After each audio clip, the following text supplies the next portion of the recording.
His oxygen saturation is dropping again. We need to stabilize him. Do whatever it takes. Now. Philadelphia. Storm outside. At St. Gabriel Children's, Amara Johnson, 16. The janitor's quiet daughter mops a hallway no one sees. A shipping tycoon's 9-year-old seizes again. His blue wristband darkens with sweat, and Amara spots the same change on one doctor's nights. If this isn't illness but a hand at work, will anyone believe the girl who sees the pattern? Philadelphia was drowning in rain, and the hospital seemed to breathe with the storm. St. Gabriel Children's had that late-shift silence that is never truly quiet, the hum of vents, the shiver of elevator cables, the distant cry that tells you a family is awake when it should be sleeping. In room 6B, 9-year-old Luca Rinaldi lay curled on a white sheet that made him look smaller, skin pale, lips dry. A blue fabric wristband circled his left wrist. It was the kind they gave every kid, soft so it wouldn't scratch, but this one did something strange when the boy sweated. A darker tide moved through the weave, a deepening blue, as if the cloth could feel what he could not say. Outside the door, Amara Johnson pushed a mop down the corridor, guiding the wet arc like a violin bow. 16. In a borrowed jacket that smelled faintly of lemon, she had learned long ago how to be present without being seen. Nurses stepped around her cart. Residents, eyes red and caffeinated, moved past her like weather systems. She remembered their names. She remembered their habits. She remembered where they left coffee cups near terminals and which doctors never logged out of the digital board because they thought no one was watching. Her father, Marcus, rounded the corner with a bucket and a grin that always tried to make the night easier. "You good, kiddo?" "I'm okay," she said. "You need the loading dock keys?" "Already got them." He jangled the ring, then paused. There were lines near his eyes that had not been there last year. "You don't have to stay this late." "I like the quiet," she said. "It makes the numbers louder." Marcus looked at the door to 6B. "Poor boy. The father looks like he could buy the moon, but he can't buy what he needs tonight." Inside, monitors wrote their thin electric sentences, and Luca's breath skipped. A man in a tailored coat stood near the window, phone dark in his hand, jaw tight. Adrian Rinaldi, shipping magnate, the papers said. To Amara, he was simply a father who did not know where to put his hands. Dr. Barrett Cole came out of the room just then, the kind of stride that said he had 3 more places to be. He nodded at the nurse, at the chart, at the gravity of his own thoughts, and barely looked at Amara's mop. That was fine. Being invisible had its uses. On the digital board by the nurse's station, times and names and blood work danced. Amara glanced the way she always did, one eye on the screen, one eye on the floor so she would not spill. Sodium up, potassium down, the alphabet soup of immunity. She tucked a folded index card from her pocket and scribbled the time of Luca's last seizure. Her handwriting was small and neat.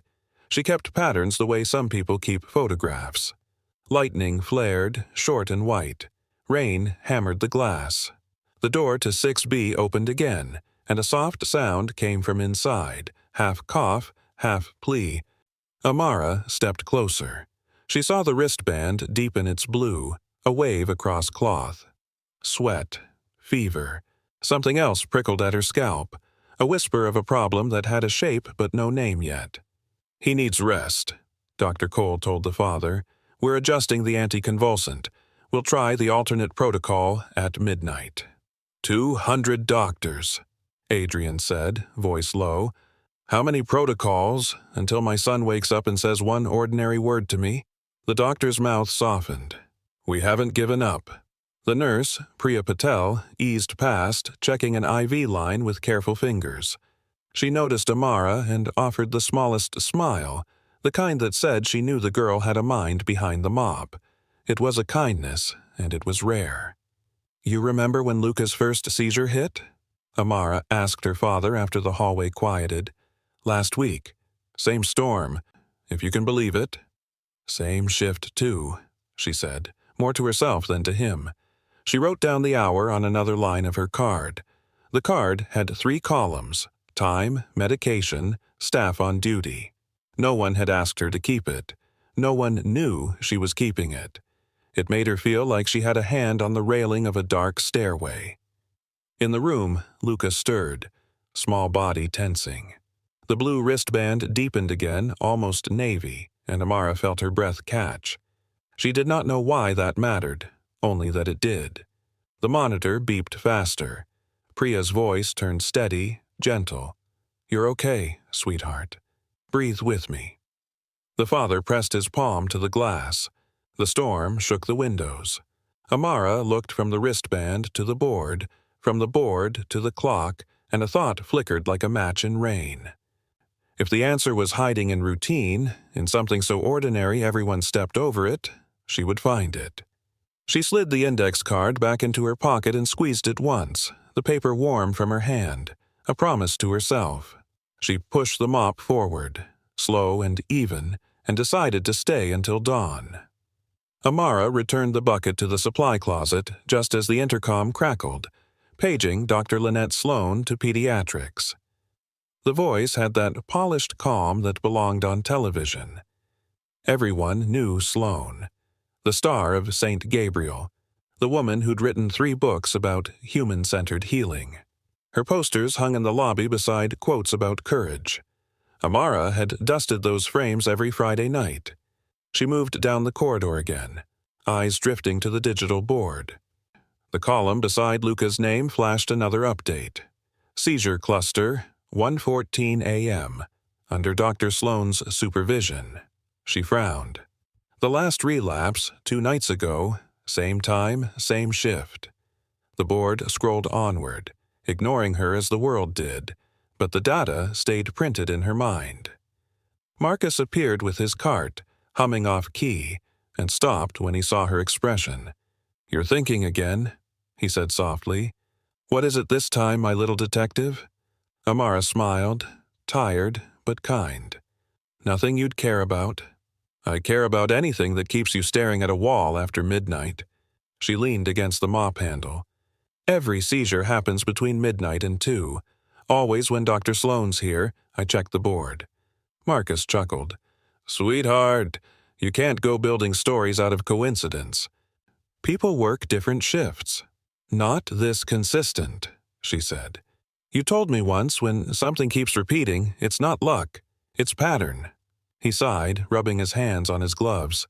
"Yeah, but this pattern could get you in trouble. Promise me you'll keep your head down. The hospital's not a place that listens to janitors." "I know," she whispered. "It's never been." She didn't tell him that she'd been watching patterns since she was 8. Her father thought she drew pictures to pass time in the lounge, but she'd been copying charts, memorizing codes. The hospital had raised her like a silent teacher. She'd learned that most mistakes came from people too proud to look twice. A door clicked behind them. Dr. Cole stepped out again, coffee in hand, talking to another physician. "They think we'll get a breakthrough," he muttered. "The father's already offering grants to anyone who finds it." Amara lowered her eyes, pretending to scrub harder. Money bought attention.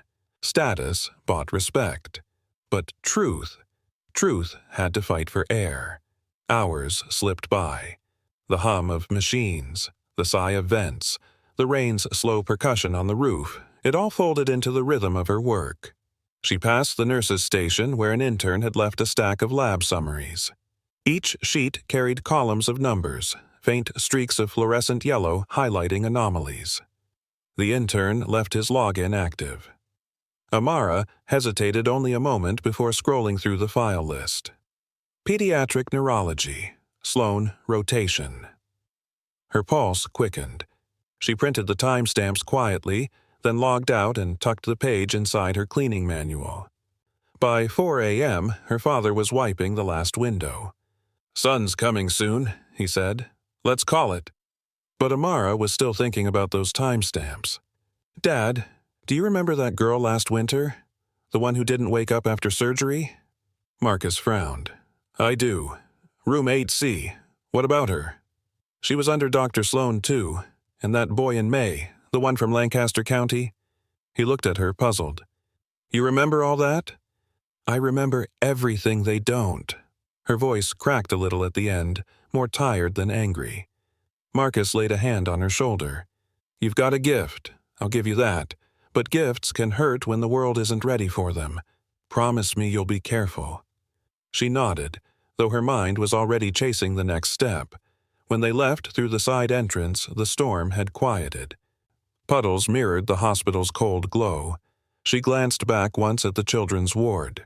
Each window was a square of pale light, one of them hiding Luca's small shadow. She reached into her pocket, pulled out the folded paper, and saw the sequence of times she'd written. 12:47, 1:19, 1:42, always repeating, always the same shift. The rain had washed the world clean, but in Amara's chest a heavier certainty settled. Something inside that hospital wasn't medicine at all. She looked up at the sky. You said keep my head down, she murmured to her father's fading figure.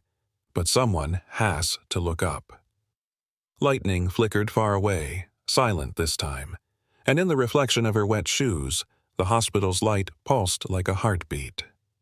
The next night, Amara arrived early, too early for the night shift, but she had a plan that made her palms sweat inside her gloves. The storm had passed, leaving Philadelphia damp and reflective. The air outside St. Gabriel smelled faintly of bleach and steel. Inside, lights hummed as if nothing in the world could be wrong. She clocked in under her father's name. Marcus was running late after fixing a floor polisher.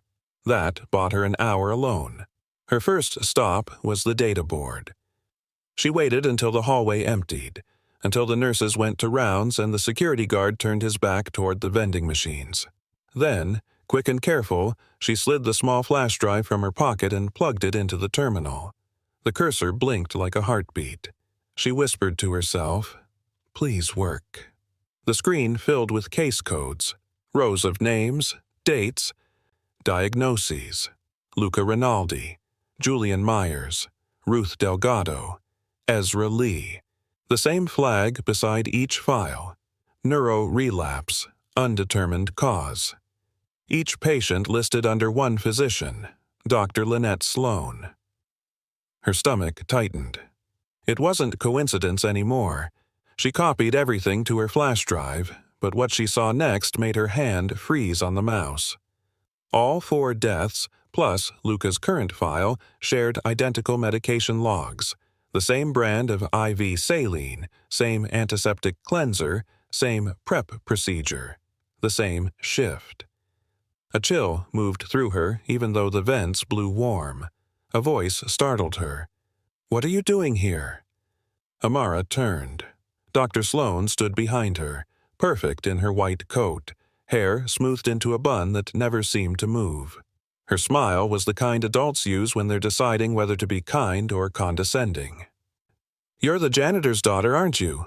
You shouldn't touch hospital equipment." Amara stammered, I was just checking the maintenance login. The nurse's cart froze earlier." Sloane's eyes narrowed. For a heartbeat, silence stretched too long. Then she waved it off. "Fine, but don't loiter near the medical board again. It's not a place for cleaning staff." She walked away, heels clicking like a metronome. Amara exhaled, unplugged the drive, and slipped it into her shoe.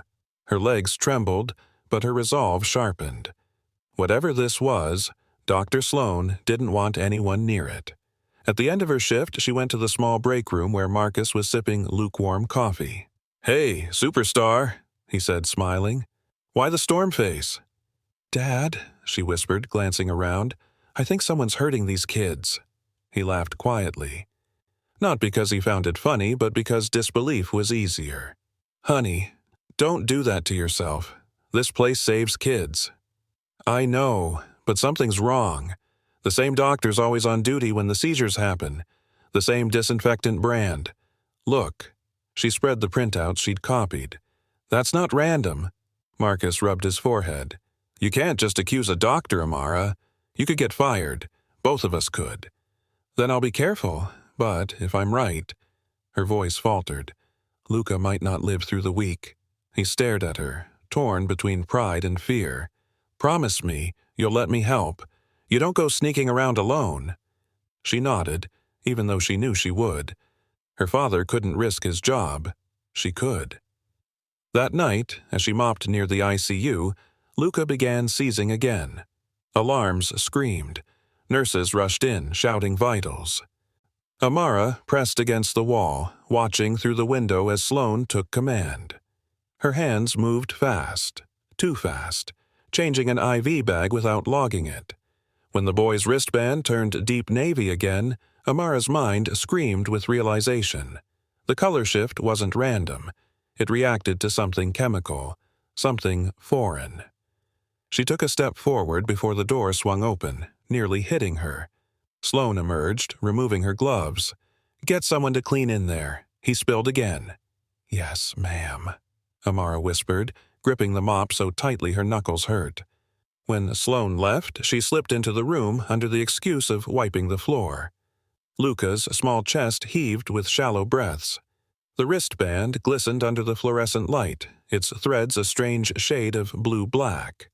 She touched it gently with a gloved hand. The color deepened further, reacting to her damp glove. That was when she remembered something she'd read last summer while helping Nurse Priya reorganize the supply closet. A rare chemical used in certain sterilizers could cause a reaction with sweat, especially in children with sensitive skin. Beryllium chloride. It was never supposed to be near living tissue. Her pulse thundered. Could it be in the disinfectant? A nurse's voice broke her thoughts. "Amara, you can't be here." "Sorry," she murmured, backing out, but her heart wouldn't quiet. The data, the wristband, the discoloration, it all pointed to one thing. This wasn't illness. It was exposure, and someone wanted it hidden. In the dark hallway, she pulled out her index card and wrote 3 words under the date. Blue reacts toxin. She folded the card, tucked it near her chest, and looked down the long corridor where Dr. Sloane's silhouette disappeared around the corner. For the first time, Amara wasn't afraid of being unseen. She was afraid of what would happen once she was finally noticed. Rain returned to Philadelphia that night, tracing silver veins down the hospital windows as Amara pushed her cart past the ICU. The air smelled of antiseptic and something sharper, something she couldn't name but felt in her throat. She stopped when she reached room 6B. Luca lay motionless, monitors blinking like faraway stars. Beside him, his father, Adrian, sat in a chair that looked too small for his grief. His tailored coat hung on the wall, forgotten. Amara hesitated before stepping inside. "Sir? I can come back later." He turned, eyes red but polite. "It's all right. He's asleep." She started to mop, careful not to make noise. The boy's wristband caught her eye again, its soft blue now nearly black. Adrian followed her gaze. "They say it tracks his fluids. I don't understand any of it." Amara forced her voice steady. "Sometimes it changes color with chemical reactions, not just sweat." He frowned. "Chemical reactions?" She realized she'd said too much and quickly looked down. "Sorry, sir, just something I noticed. It's a good band, helps the nurses." Adrian studied her for a moment, curiosity flickering behind his exhaustion. "You seem to notice a lot for someone who isn't on staff." "My dad's the janitor," she said quietly. "I grew up here. You learn things when you listen." He nodded slowly, the corner of his mouth lifting, almost grateful for human conversation. "Listening? That's what none of them do anymore?" She wanted to ask what he meant, but Nurse Priya entered, clipboard in hand. "Mr. Rinaldi, Dr. Sloane will review the results in the morning. Please get some rest." He left reluctantly, glancing once more at his son before disappearing into the hallway. When the door closed, Priya sighed and looked at Amara. "You're still here," Amara whispered. "Nurse Patel, do you ever wonder if it's not a disease?"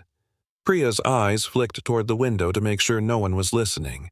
"You should be careful asking questions like that." "But look," Amara said, pointing to the wristband. "It changed again right after Dr. Sloane left. I think it's reacting to something chemical, something from the disinfectants. Priya's breath caught. You mean exposure? Amara nodded. Beryllium chloride.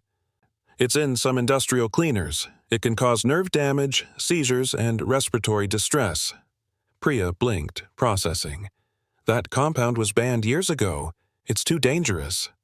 Then why does the supply closet smell like it? Amara said. I mop those halls. They switched to a new sterile cleanser a few months ago. Dr. Sloan signed the order herself.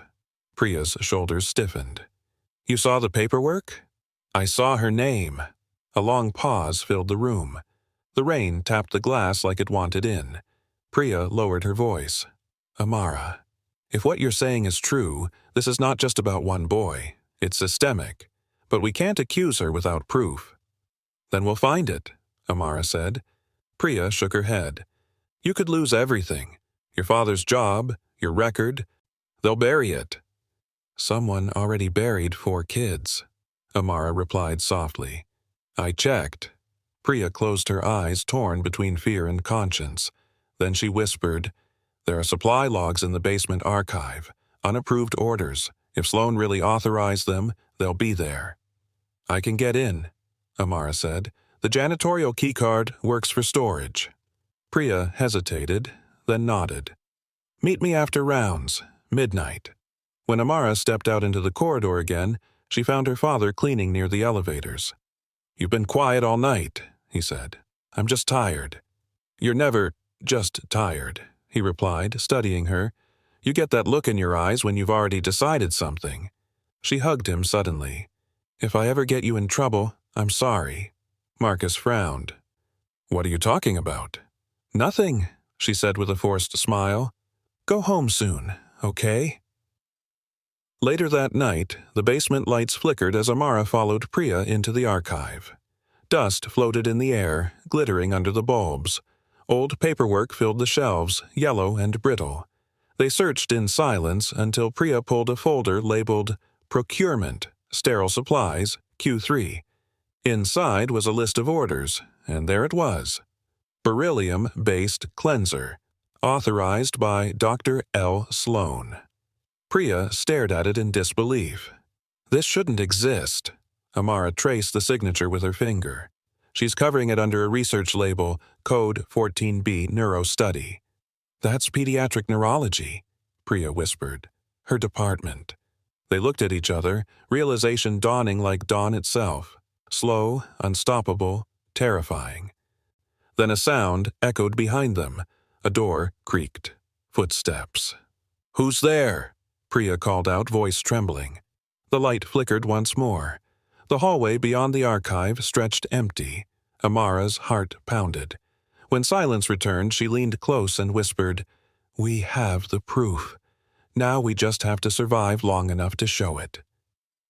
And somewhere above them, in room 6B, the blue wristband darkened again, quietly marking the hour of another storm. The storm had faded by morning, but the tension inside St. Gabriel hadn't. The hospital buzzed like a hive that didn't know its queen was corrupt. Amara barely slept, her head full of numbers, flashes of blue, and Dr. Sloan's calm, unreadable smile. By noon, she was back, pretending to mop the hallway outside pediatrics while she waited for Nurse Priya. Every time a doctor passed, she kept her head down, eyes fixed on the tiles.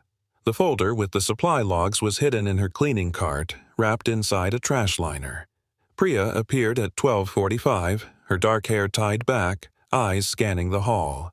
Follow me, she whispered. They entered the staff lounge, empty except for the hum of a refrigerator. Priya locked the door behind them and exhaled. You have it? Amara pulled out the file. Here, purchase orders, signatures, supplier contact. Priya flipped through the pages, each one more damning than the last. My God, she really did it. Look, 3 months ago, Sloan requested that cleanser through a private clinical study. The supplier's based in New Jersey, not even FDA approved. Amara leaned forward. Why would she do that? It can't be about money. She's already rich, famous, respected. Power, Priya murmured. Control. Some people crave it more than anything. Before Amara could respond, the door rattled. A shadow moved beneath it. Priya shoved the folder into the bottom drawer of a file cabinet just as the door opened. Dr. Barrett Cole stepped in, holding a coffee cup. Well, well, the janitor's daughter and the nurse who never leaves. What are you two up to? Just cleaning, Priya said quickly. Cleaning the break room with locked doors? He raised a brow. Interesting. His tone wasn't unkind, but it carried warning. Be careful, Nurse Patel. The administration doesn't take kindly to gossip. He left, and a silence swallowed the room. Amara whispered, He's covering for her, isn't he? Priya rubbed her temples. Maybe not knowingly. He just trusts her. Everyone does. Then we'll show him what trust costs. Priya looked up. We need physical evidence, something they can't dismiss as coincidence. Can you get into the prep room tonight? Amara hesitated. It's restricted, but my dad knows the maintenance map. He said there's a blind spot in the cameras near the west hallway. I can go in when Sloane's on shift. That's tonight, Priya said. If she's been tampering with IV bags, she won't expect anyone watching. Amara nodded. Then we'll watch. That evening, Marcus was polishing the elevator panels when his daughter appeared. Eyes focused and distant. Hey, star student, he said. You look like you're about to rob a bank. Just working on something important, she said. He paused, frowning. Amara, you're walking the edge. Whatever's going on, don't make yourself a target. Promise me. She met his eyes. I can't promise that. Not when kids are dying. He started to speak, then stopped. She'd grown up too fast inside these walls, he thought. The world never gave her permission. It just demanded it. He sighed. If you're going to do something dangerous, at least don't do it alone. I'm not, she said. Priya's helping. Marcus's jaw tightened. Then tell her to keep you alive. At midnight, Amara and Priya waited in the west corridor. The hallway smelled faintly of alcohol and ozone. The blind spot Marcus had mentioned sat between two cameras, just outside the prep room where IVs were filled and labeled. Amara pulled a small black device from her backpack, a tiny maintenance camera she'd found in storage, originally used for inspecting air vents. She clipped it above a mop hook, angled toward the door, and connected it to her phone. Is it recording? Priya whispered. Amara nodded. If she does what I think she does, we'll see it. Footsteps echoed. The door opened. Dr. Sloane entered, coat pristine, gloves on. She closed the door quietly behind her. Through the tiny camera feed, Amara watched her approach the prep counter, remove a syringe from her pocket, and hold it up to the light. Then, slow, deliberate, she injected something clear into an IV bag marked with Luca's name. Priya gasped softly. Dear God. Amara whispered, Timestamp it. 12:47. When Sloane left, they stayed frozen for several seconds. The gravity of what they'd just witnessed pressed down like a weight neither could lift. Amara turned to Priya. We have her. Priya swallowed hard. Then we need to move fast before she covers her tracks. Amara looked toward the ICU wing, where Luca's monitor lights glowed faintly through the glass. No, she said quietly. First, we keep him alive tonight. Back in the patient room, Amara pretended to mop again as Priya checked the IV lines. Replace this bag, Priya whispered, her voice steady but trembling beneath. Quietly, before Sloane checks vitals. Amara nodded. Together they swapped the tampered IV for a clean one. As the drip started anew, Luca's breathing steadied. The monitor softened its alarm. Priya exhaled, tears threatening. He's stabilizing. Amara watched the wristband fade from deep navy back to soft blue. We were right. They both stood still for a moment, two invisible women in a room that would never credit them, watching a small boy's life return color by color. Outside, thunder rumbled again, distant but rising. Amara whispered, This isn't over. Tonight we caught her shadow. Tomorrow we bring the light. The morning sun broke through the clouds over Philadelphia. turning the hospital windows gold. Inside, the world still looked sterile, too clean for the truth hidden beneath it. Amara hadn't slept. She sat with her back against a vending machine in the janitor's lounge, staring at her phone screen. The footage from the maintenance camera replayed again and again. Dr. Sloane's gloved hand injecting clear liquid into Luca's IV bag. Every time she saw it, her heart clenched harder. Marcus entered quietly, his uniform damp from wiping down the lobby floors. "You didn't go home last night, did you?" Amara shook her head. "We caught her, Dad. We got her on camera." He blinked. "Who?" "Dr. Sloane," she whispered. "She's poisoning the kids." Marcus froze. "Amara, that's a serious thing to say." "I'm not saying it," she said, pulling the phone closer to him. "I'm showing it." He leaned over her shoulder, frowning at the tiny screen. The footage played, grainy but clear enough. When it ended, he stepped back like he'd been punched. "Jesus, you need to give this to the police." "They won't listen," she said. "Not from me. I'm the janitor's daughter. They'll think I faked it." Marcus rubbed his face, fear etching deeper lines into it. "You're right. You'll need someone with authority. Someone they can't ignore." "Mr. Rinaldi," she said softly. "Luca's father. He has power. If he sees this, he'll force them to investigate." Marcus nodded slowly. "Okay, but first, we make a copy. If anything happens to that phone, the truth dies with it." He rummaged through his locker, pulling out a small maintenance USB. "We'll store the footage here, too, and I'll show you a place no one checks." They left the lounge, moving through the dim maintenance corridor that smelled faintly of oil and bleach. At the far end was a locked panel. Marcus opened it, revealing a narrow crawlspace filled with electrical cables. He handed her the USB. "Tape it behind the fuse box. No one but maintenance ever comes here." Amara hesitated. "What if something happens to you?" He smiled faintly. "Then you'll still have the proof." She tucked the USB deep behind the wiring, sealing the panel again. The weight in her chest lightened slightly. Later that afternoon, Amara found Nurse Priya in the staff kitchen, pouring tea with shaking hands. "You didn't sleep either," Amara said. "Not a minute," Priya replied. "I kept hearing those beeps from the monitor. If we hadn't switched that IV—" She stopped, exhaling shakily. "He'd be gone." Amara sat across from her. "We need to go to Rinaldi tonight." Priya nodded. "He's scheduled to visit at 6. I'll find a way to bring him somewhere private." Before either could say more, Dr. Cole entered, flipping through a file. "Patel," he said, glancing up. "Have you seen Dr. Sloane? She wants you on her shift rotation tonight." Priya froze. "No, sir. I haven't seen her." "She's been edgy all morning," Cole muttered. "Probably another media interview." He looked at Amara. "And you, try not to loiter in patient halls. The donors are complaining about staff visibility." "Yes, sir," Amara murmured.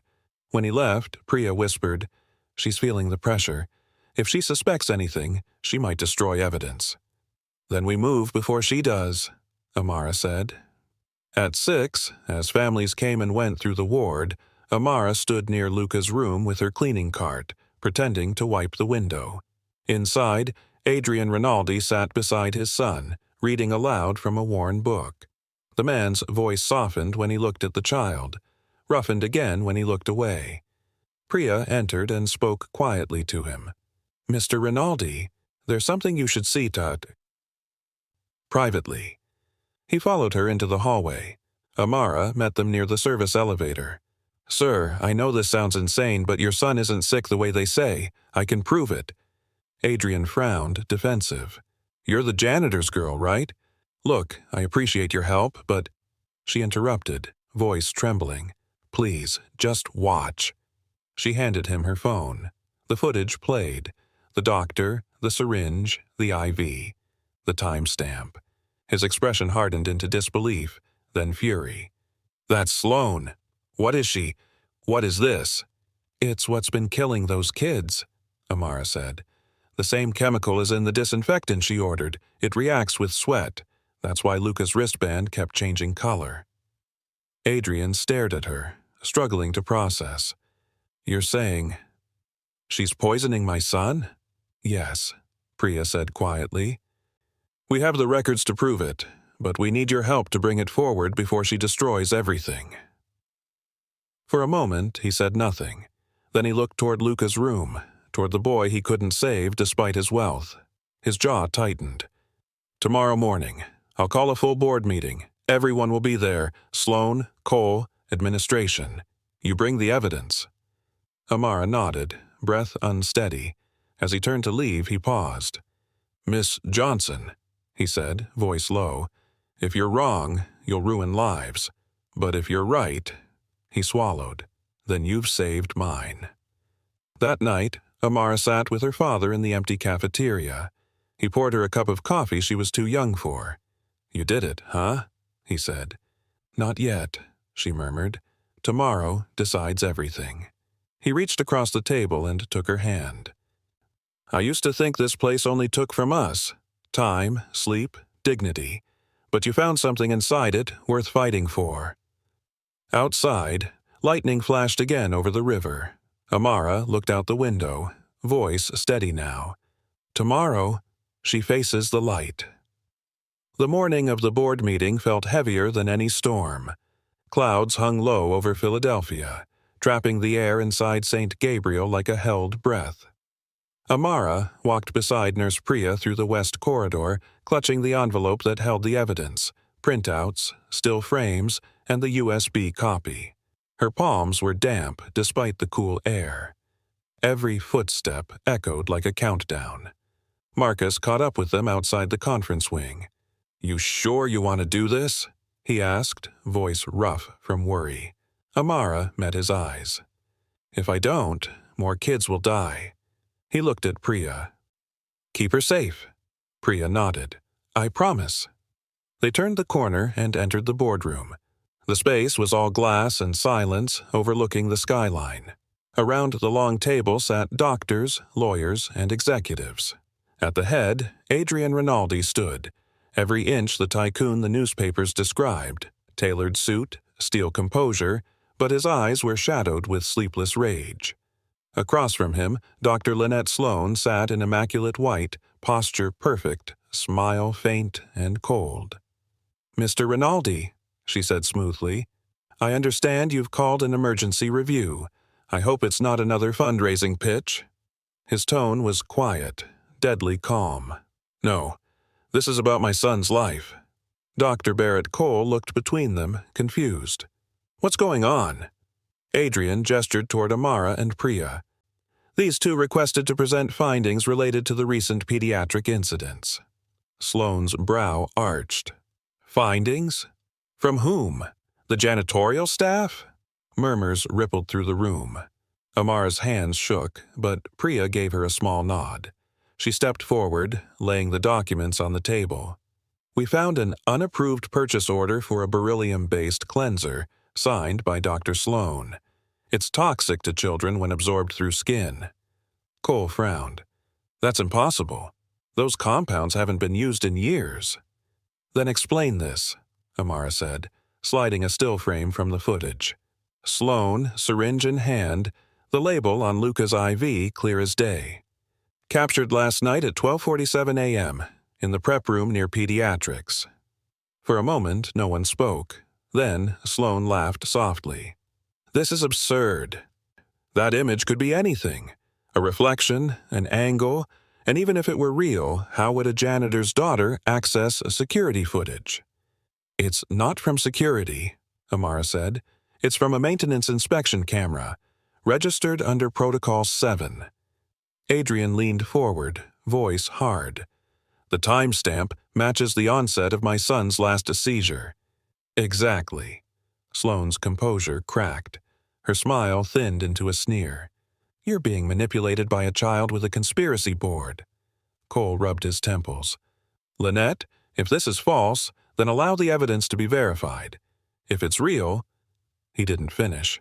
Enough, Sloane snapped. You think I'd risk my career for some ridiculous... Amara interrupted, steady now. Then why did 4 other children die under your supervision in the past year? Why do all their medication logs show the same chemical signatures? The room fell still. Priya laid out another page. Lab results she'd quietly sent to an independent technician overnight. Trace beryllium compounds found in Luca's IV sample. It's conclusive. Sloane's eyes darted between the pages, searching for escape. You stole those files. You tampered with... Adrian slammed his hand on the table, startling everyone. Enough! You've played God with these children. My son almost died because of you. Sloane's face paled, her mask fracturing. You don't understand. They were sick. All of them. Defective. I was preventing pain their families couldn't bear. Gasps filled the room. Cole rose from his chair. Defective? These were children. Her voice broke, wild now. Do you know what money does to people like you, Mr. Rinaldi? It breeds heirs who will never survive their own DNA. Families paid me, paid this hospital, to ensure their legacies stayed pure. The words landed like thunder. Adrian stepped back, his jaw locked. You poisoned my boy to protect your illusion of perfection? Security burst through the doors. Sloane stood, shaking. You'll all thank me one day, she hissed. I gave them peace. 2 guards restrained her. Papers scattered across the floor. As they led her away, Sloane turned to Amara. You think they'll celebrate you? They'll use you until you're empty, just like me. Amara held her gaze. Maybe, but I won't hurt anyone to be seen. When the door slammed behind the officers, silence filled the boardroom again. Cole sank into his chair, eyes glistening. I can't believe I defended her. Adrian stared at the shattered illusion of his hospital, his fortune, his trust. Then he looked at Amara, the janitor's daughter who had saved his son. You did this? Yes, sir, she said quietly. I just saw what others didn't want to. He nodded once, slow. Then the world's going to see you now. Outside the glass walls, the rain had stopped. Sunlight caught the hospital's facade, clean and sharp, like the truth finally cutting through. The headlines broke by noon. Star pediatrician arrested for medical tampering. Teen janitor's daughter exposes hospital scandal. Cameras swarmed the steps of St. Gabriel. Police cars lined the curb, lights flashing red and blue across the marble. Inside, chaos rippled through every hallway. Reporters shouted for statements. Administrators locked doors. And in the middle of it all, Amara Johnson sat in a small waiting room, her hands still trembling. Her father stood beside her, protective but speechless. You did it, baby girl, he said finally, his voice raw. You stopped her. I didn't do it alone, she whispered. Priya believed me. Mr. Rinaldi forced them to listen. Marcus smiled faintly. Yeah, but you were the one who saw it when no one else would. The door opened. Adrian Rinaldi stepped in, his suit slightly rumpled, his eyes exhausted. But this time, he wasn't the powerful shipping magnate the world knew.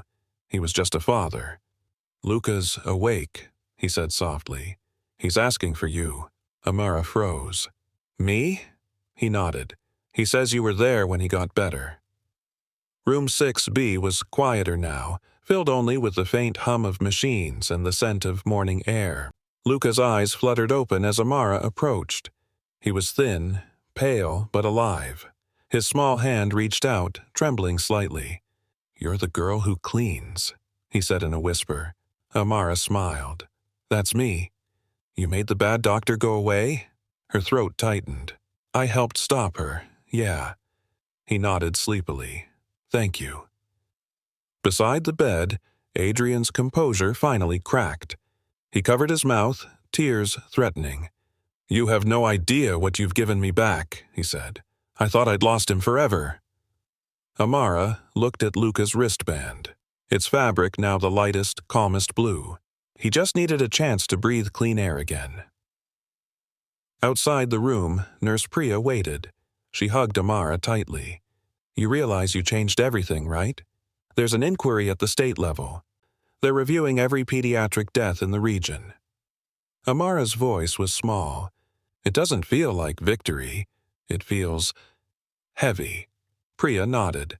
Truth always does. Marcus joined them, holding a paper cup of coffee that smelled burned. They'll be talking about this for years, he said. About the girl who solved what 200 doctors missed. Amara winced at the phrase. I didn't solve it. I just looked closer. That's what solving means, Priya said gently. That afternoon, a press conference formed in the lobby. The hospital's CEO, flanked by lawyers, stood behind a podium. We are deeply troubled by the revelations, he said to a sea of microphones. Effective immediately, Dr. Lynette Sloan's medical license is revoked pending further investigation. We extend our deepest apologies to the families affected and gratitude to those who brought this to light. Cameras flashed, questions flew. But when one reporter asked, "Can we speak with Amara Johnson?" the room fell silent. Adrian stepped up before she could answer. She's 16. She doesn't need microphones pointed at her. She needs peace and an education, which for the record, I intend to ensure she has. Whispers broke out. One reporter called, "Mr. Rinaldi, is it true your foundation will fund her schooling?" He nodded once. Yes, full scholarship. She's earned far more than that. Amara's cheeks flushed. You don't have to. I do, he interrupted softly. My son is breathing because of you. By nightfall, the hospital emptied of noise. Rain returned, lighter this time, tracing soft lines down the glass. Amara sat on a bench outside, the city lights reflecting in the puddles at her feet. Her father joined her, coat draped over his arm. You remember the first time I brought you here? He asked. You were 6. You thought the elevators were rocket ships. Amara laughed weakly. I still think they sound like it. He smiled, then grew quiet. You've seen the worst of people and still found the best way to fight it. That's rare. She leaned her head on his shoulder. I just didn't want another kid to die. He nodded. And that's what makes you dangerous, to all the people who stop caring. Across the street, a news van packed up and drove away. The sirens faded. Somewhere deep inside St. Gabriel, Luca's laughter carried faintly through an open window, soft, real, human. Amara looked down at her old notebook. On the first page, under all the scribbles and times, she added one more line in neat handwriting. Care enough to see what others don't. She closed the notebook and smiled at her father. Come on, let's go home, he chuckled. You mean our shift's finally over? For now, she said. Tomorrow, there's more to clean. And for the first time, the word clean didn't mean floors, it meant truth. The next morning dawned clear and cold, the kind of crisp light that makes every shadow sharper. Amara woke to her father's old alarm clock buzzing beside the couch. They'd both fallen asleep in their uniforms. She rubbed her eyes and saw Marcus already by the stove, stirring oatmeal in their tiny kitchen. The apartment smelled like cinnamon and sunlight. You've got that look, he said, handing her a bowl. The one that means you're about to do something big again. Amara smiled faintly. Mr. Rinaldi asked me to meet him today. He said it's about what comes next. Marcus leaned on the counter. What does that mean? I don't know, she admitted, but I think he wants to make the hospital accountable, not just fire a few people and pretend it's fixed. Her father's eyes softened. Then go. Just remember, no matter how powerful the people in that room are, you got there because you saw the truth first. She hugged him before leaving. Thanks, Dad, for always cleaning up after everyone, including me. He chuckled. That's what I do best. At St. Gabriel, the atmosphere was different now. Gone was the sterile arrogance. The nurses smiled when Amara passed. Some doctors nodded with quiet respect. Others avoided eye contact, ashamed. A new sign near the entrance read, Patient Safety Task Force, Internal Review in Progress. Adrian Rinaldi waited in his temporary office, a conference room repurposed after Sloane's arrest. When Amara entered, he rose to greet her, his expression warm but serious. Thank you for coming, he said. Please, sit. She perched on the edge of the chair. "How's Luca?" "Better," he said, smiling slightly. "He asked me if heroes get to take naps. I told him they should." Amara laughed. "Then he's definitely your son." His smile faded into thought. "You know, I've spent my life commanding fleets moving cargo across oceans. I thought I understood responsibility. But it took a 16-year-old girl to remind me what it really means. To look at what's right in front of you and not look away." Amara lowered her eyes, flustered. "I didn't do it alone." "Maybe not," he said, "but you started it, and now I need your help again." He slid a folder across the table. Inside were design drafts and official proposals stamped with his company's logo. The Johnson Initiative, Scholarship for Young Innovators. Amara blinked. "My name?" "Yes," he said simply. "It's for students like you, kids who fall through the cracks but see the world differently. I'll fund the first 100 myself, but I want you to help shape it. Tell us what real opportunity looks like."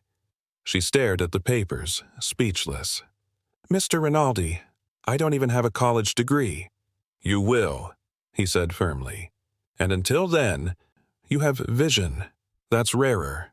Her throat tightened. "Thank you." He leaned back. "You know, after the meeting yesterday, some of the board members suggested I handle this quietly, pay settlements, clean up the headlines. But that's not justice. Justice is rebuilding the system so people like you are sitting at the table, not mopping under it." Amara felt tears sting her eyes. "My dad's going to cry when he hears this." "Good," Adrian said softly. He should know what kind of daughter he raised. Later, Amara found Priya in the pediatric ward, finishing her shift. The nurse hugged her tightly. "So, how was your big meeting?" "He's starting a scholarship in my name," Amara said, still dazed. Priya stepped back, eyes wide. "That's incredible. Do you realize what that means?" Amara nodded slowly. "It means more kids like me get to be seen. And maybe next time the truth won't have to come from a mop bucket." They both laughed quietly, the sound light after so many heavy nights. Priya's smile softened. "You should be proud, Amara. You didn't just save a life. You changed how this place breathes."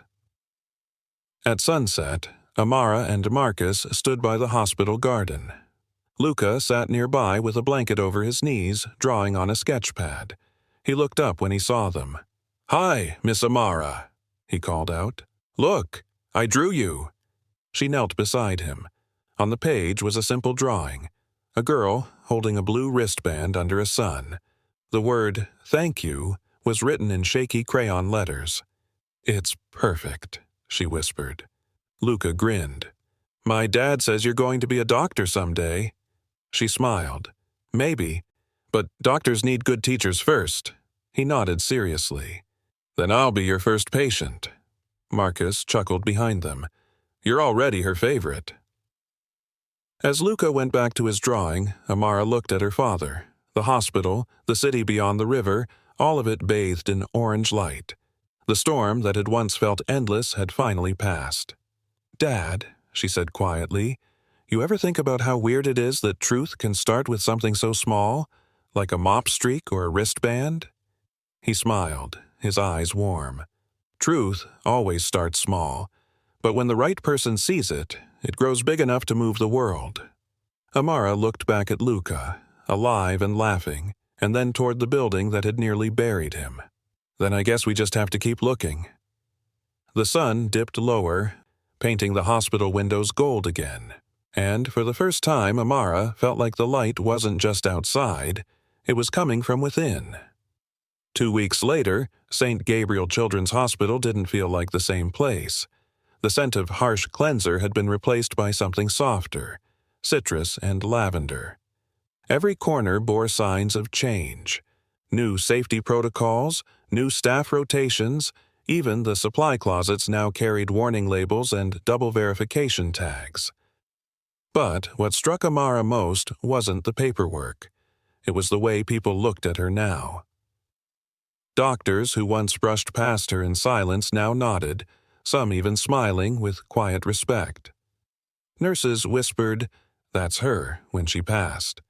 The girl who'd once blended into tile and shadow had become the name behind new hospital policy. Still, fame didn't feel the way she thought it might. It felt heavy.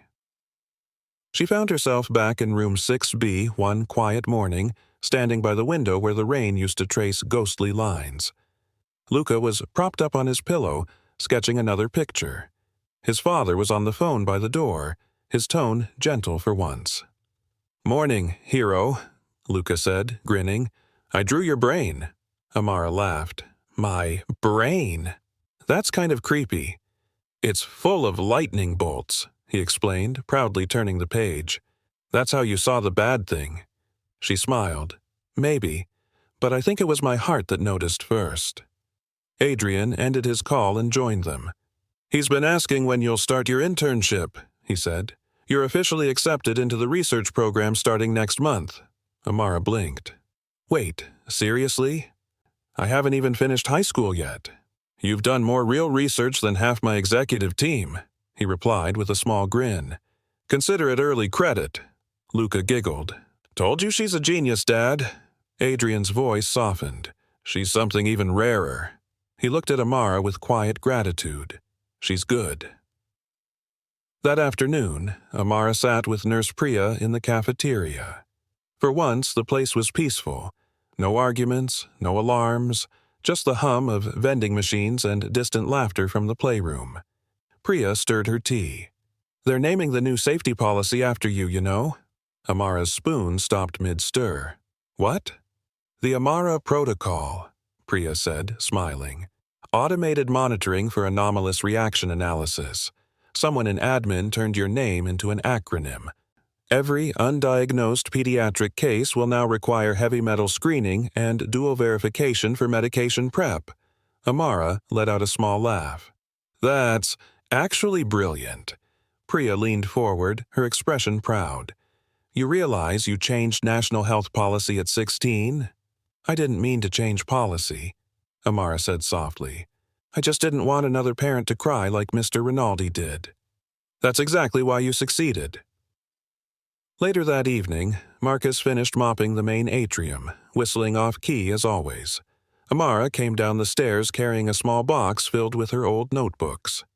"Ready to go?" he asked. "Almost," she said, glancing around the gleaming hall. "It looks different now." He nodded. "They replaced the lighting, cleaned the vents, put your dad on a better shift." "Guess all it took was a scandal and a genius daughter." She rolled her eyes.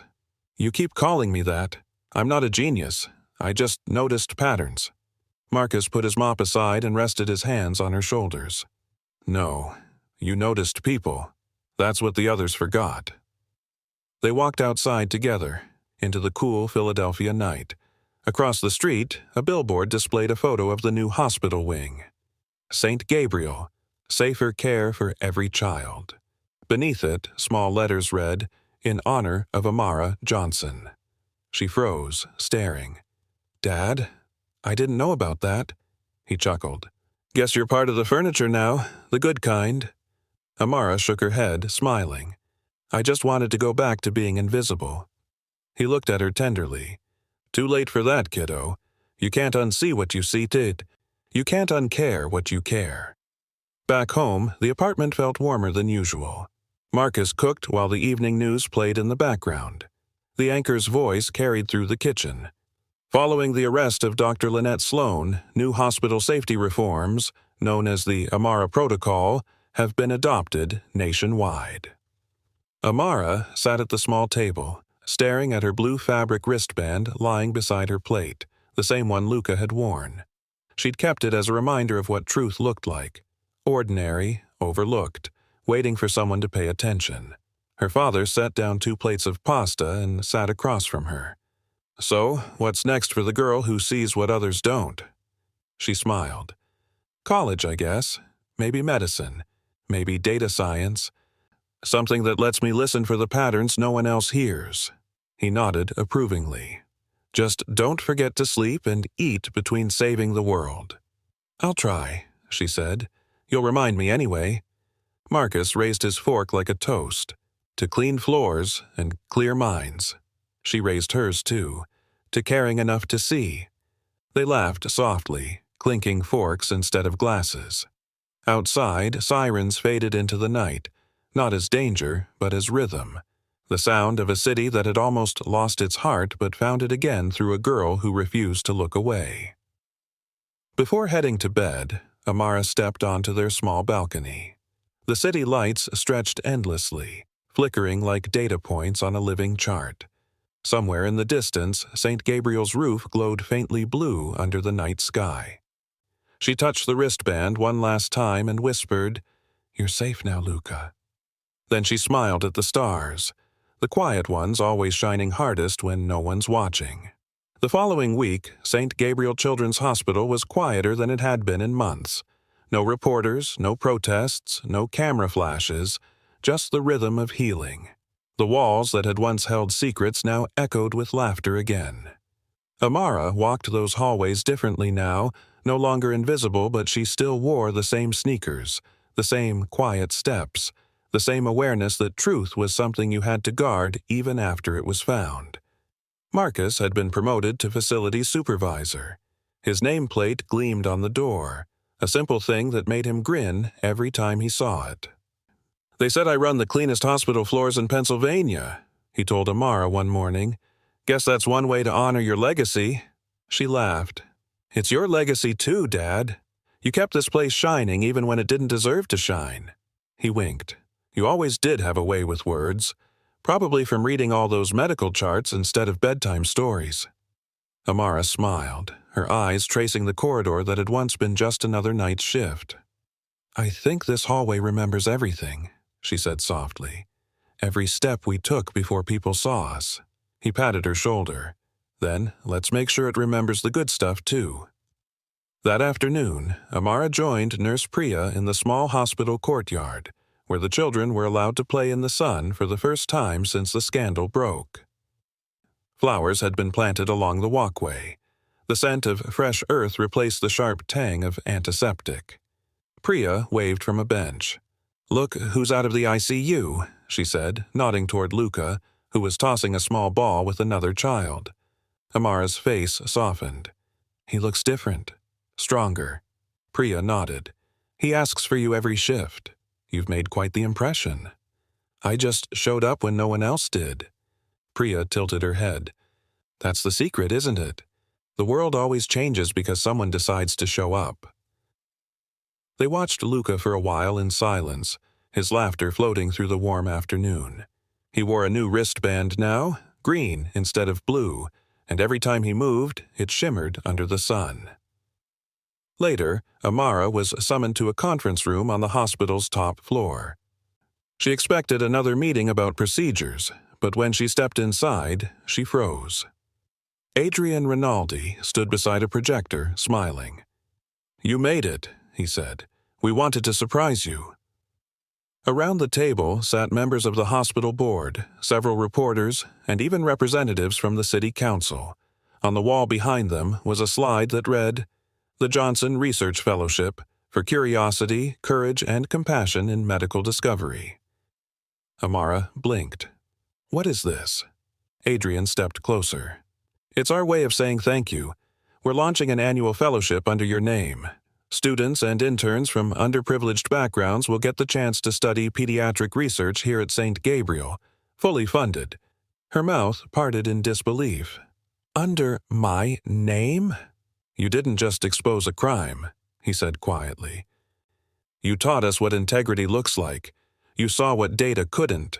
People." Applause filled the room. Amara's cheeks burned as flashes went off, but this time the cameras didn't feel invasive. They felt earned. Adrian lowered his voice. "When I lost my wife years ago, I stopped believing in miracles. Then I met a girl with a mop who saw what 200 doctors couldn't. You gave me faith again." Amara blinked back tears. "You gave me a chance to be heard. That's more than most people get." He smiled. "Then maybe we both got lucky." After the ceremony, Marcus joined them, standing awkwardly in his new uniform while everyone shook his hand. Adrian clasped his shoulder. "Mr. Johnson, your daughter's brilliance clearly didn't come out of nowhere." Marcus chuckled. I'd like to think she inherited my stubbornness. Adrian grinned. That's a useful trait in this world. He turned back to Amara. Luca's been asking when you'll visit him at home. He wants to show you his science project. Amara smiled. I'd love that. Adrian hesitated, then said softly, You know, Amara, I grew up believing power was about control, money, influence, reputation. But you showed me that real power is the courage to care. That's something I'll never forget. She met his eyes, steady and kind. Then promise me one thing. Don't let this place forget it either. He nodded solemnly. Not as long as I'm alive. That evening, Amara walked home with her father under the golden glow of the setting sun. Philadelphia looked gentler than before, its sharp edges softened by autumn light. Marcus glanced at her. You realize you're kind of famous now, right? People are going to want interviews, endorsements, maybe your own podcast. She laughed. Dad, I'm still 16. Yeah, but you've already done more good than most people do in a lifetime. Just stay you, okay? I promise. They stopped at a crosswalk. Cars passed, their reflections gliding across the wet pavement. Amara looked up at the hospital in the distance, the windows shining like stars, and whispered, You know what's funny? I thought solving the mystery would be the end of the story. Marcus smiled. And now? She squeezed his hand. Now, I think it's just the beginning. The light turned green. They crossed together side by side, father and daughter, heading toward a future built not on titles or power, but on something far stronger, truth that refused to stay hidden. 6 months later, the world beyond St. Gabriel had changed almost as much as the hospital itself. The Amara Protocol wasn't just a headline anymore. It was policy. From Philadelphia to Seattle, pediatric units across the country adopted the new dual verification rule. Every child's chart now carried a quiet legacy. One girl's refusal to look away. But for Amara, life had settled into something quieter. She still lived with Marcus in their small apartment above the laundromat on 4th Street. The nights were filled with the hum of dryers, the smell of detergent, and her father's soft snores from the next room. It was almost peaceful again. Almost. She sat at the kitchen table, textbooks spread wide, laptop open. Her scholarship application essays stared back at her, questions about leadership, integrity, and what she hoped to study. I don't know, she murmured, rubbing her forehead. I just want to keep seeing what other people miss. Marcus entered in his slippers, holding 2 mugs of cocoa. You're still up? She smiled tiredly. Deadlines don't sleep. He sat beside her, sliding a mug over. You ever think about slowing down? You've done enough to last a lifetime. She sipped her cocoa. If I stop looking, Dad, what happens when the next kid needs someone to notice? He looked at her for a long time before nodding. You get that from your mother, you know. She couldn't walk past a hurt bird without trying to fix its wing. Amara smiled faintly. Guess it runs in the family. The next morning, she returned to St. Gabriel for the first time in weeks. The garden outside the pediatric wing was blooming. Tulips, marigolds, tiny bursts of color that didn't exist the last time she'd been there. She noticed a plaque by the fountain she'd never seen before.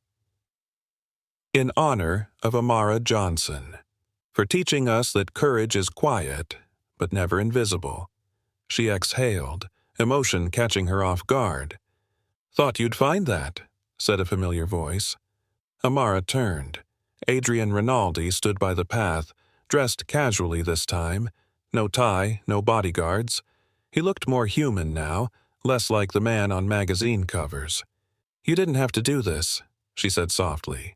He smiled. You didn't have to save my son. They walked together through the garden, their footsteps soft on the gravel. Luca's doing well? She asked. He's unstoppable, Adrian said proudly. He's in physical therapy twice a week, drawing every spare minute. He's convinced he's going to be a scientist like you. Amara laughed. He's already smarter than I was at 9. Adrian looked at her, a mix of gratitude and admiration in his expression. You know, after everything that happened, I kept wondering why you risked so much, why you didn't just hand it off to someone else. She thought for a moment. Because I've seen what happens when people wait for someone else to do the right thing. He nodded slowly. Then you've learned the hardest lesson there is. They reached the fountain. The water shimmered, sunlight scattering across its surface like glass. I wanted to tell you something, Adrian said.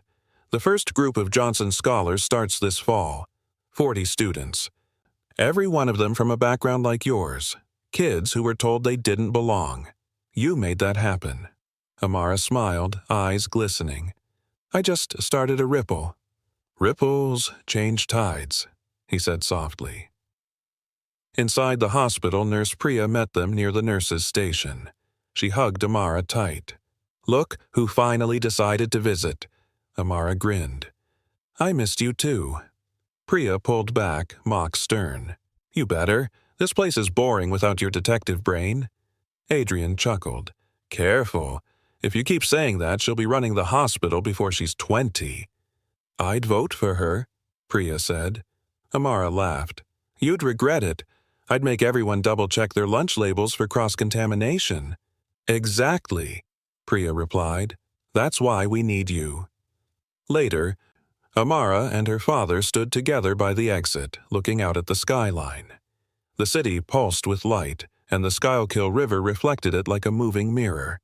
You ever think about how far you've come? Marcus asked quietly. From mopping these halls to rewriting their rules? She smiled. You ever think about how many nights you spent walking behind me making sure I didn't fall asleep on the mop handle? He chuckled. Fair enough. She slipped her hand into his. You know what the best part of all this is? What's that? That it's ours.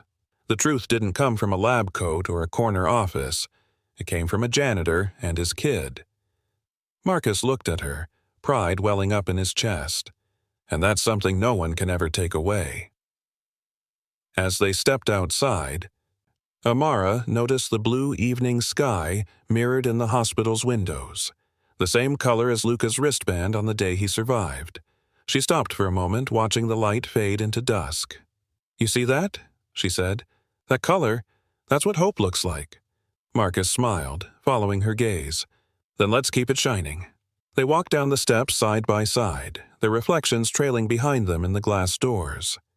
Above the hospital entrance, the lights flickered once, steadying into a calm, soft glow, blue and alive. The girl who had once mopped the floors of St. Gabriel had changed its heartbeat forever. 6 months later, Philadelphia was deep in early spring, the kind of season that smelled like wet pavement and second chances. The air around St. Gabriel's shimmered with sunlight. And the once fearful building now thrummed with something new, trust. Amara stood in the newly renovated research wing, her ID badge clipped proudly to her shirt. Amara Johnson, Pre-Med Intern. Every time she saw her name printed like that, it still felt unreal. She adjusted her clipboard and looked around the lab. Rows of young interns, students from the first cohort of the Johnson Scholars, were running tests, laughing softly between tasks. Priya walked past them, holding a tray of samples. I swear, she said with mock exasperation, half these kids learned medical ethics from your story.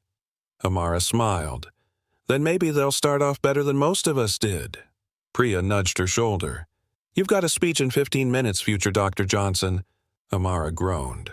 Don't remind me. Talking in front of people still makes me want to hide in the janitor's closet. Not an option anymore, Priya said, smiling. You outgrew that closet the moment you opened your mouth in the boardroom. When the auditorium lights dimmed, Amara stood behind the podium, looking out at rows of students and hospital staff. A banner behind her read, The Johnson Initiative, 1-year anniversary. The sound of applause faded as she adjusted the microphone. She took a breath.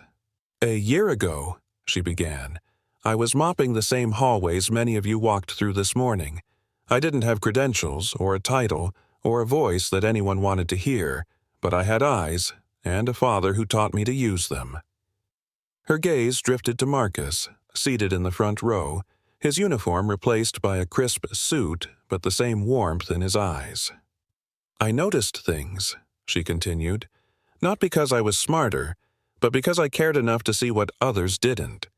And if this last year taught me anything, it's that caring, really caring, can save lives." Applause rose again, gentle but sincere. She smiled, letting it settle before speaking once more. "The Amara Protocol wasn't born from brilliance. It was born from love. My father's love for this hospital, Nurse Priya's belief in a frightened girl, Mr. Rinaldi's love for his son. Love is what built every rule that now protects every child here." She paused.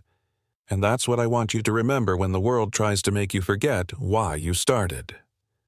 The crowd rose in a standing ovation. Adrian Rinaldi was among them, clapping slowly, his eyes shining. After the ceremony, Adrian approached her backstage. "You keep making it hard for the rest of us to live up to you," he teased gently. Amara smiled.